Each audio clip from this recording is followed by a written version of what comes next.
ریاست کے دارالحکومت حیدرآباد کے علاوہ تلنگانہ کے بیشتر اضلاع میں جمعے کی شام سے جاری وقفے کی بارش سے عام زندگی مفلوج ہو کر رہ گئی ہے۔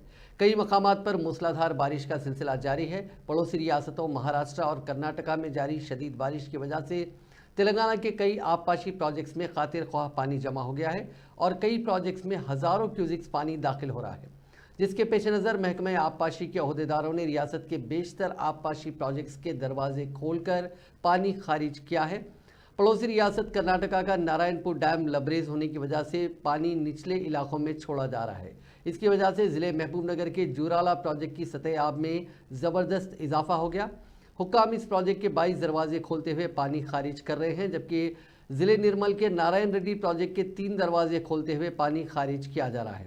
متحدہ اضلاع ورنگل اور کھمم میں گزشتہ 3 دن سے بارش کا سلسلہ جاری ہے، جس کی وجہ سے ضلع کے کئی ندیاں اور تالاب بھی زیر آب آ گئے۔ کئی موضوعات کا رابطہ منقطع ہو گیا۔ نشیبی علاقوں کے عوام کو چوکس رہنے کی ہدایت دی گئی ہے۔ ایسے ہی دیگر علاقوں میں بارش کی وجہ سے صورتحال کافی خراب ہے۔ اگر ہم حیدرآباد کی بات کریں تو حیدرآباد کے شہر میں مسلسل بارش کی وجہ سے ٹریفک بھی کم دیکھی گئی ہے۔ کئی مقامات پر سڑکوں پر پانی جمع ہو گیا ہے۔ Telangana state development planning society کی اطلاع کے مطابق شہر حیدرآباد کے قطب اللہ پور میں سب سے زیادہ 19.5 mm بارش ریکارڈ کی گئی ہے۔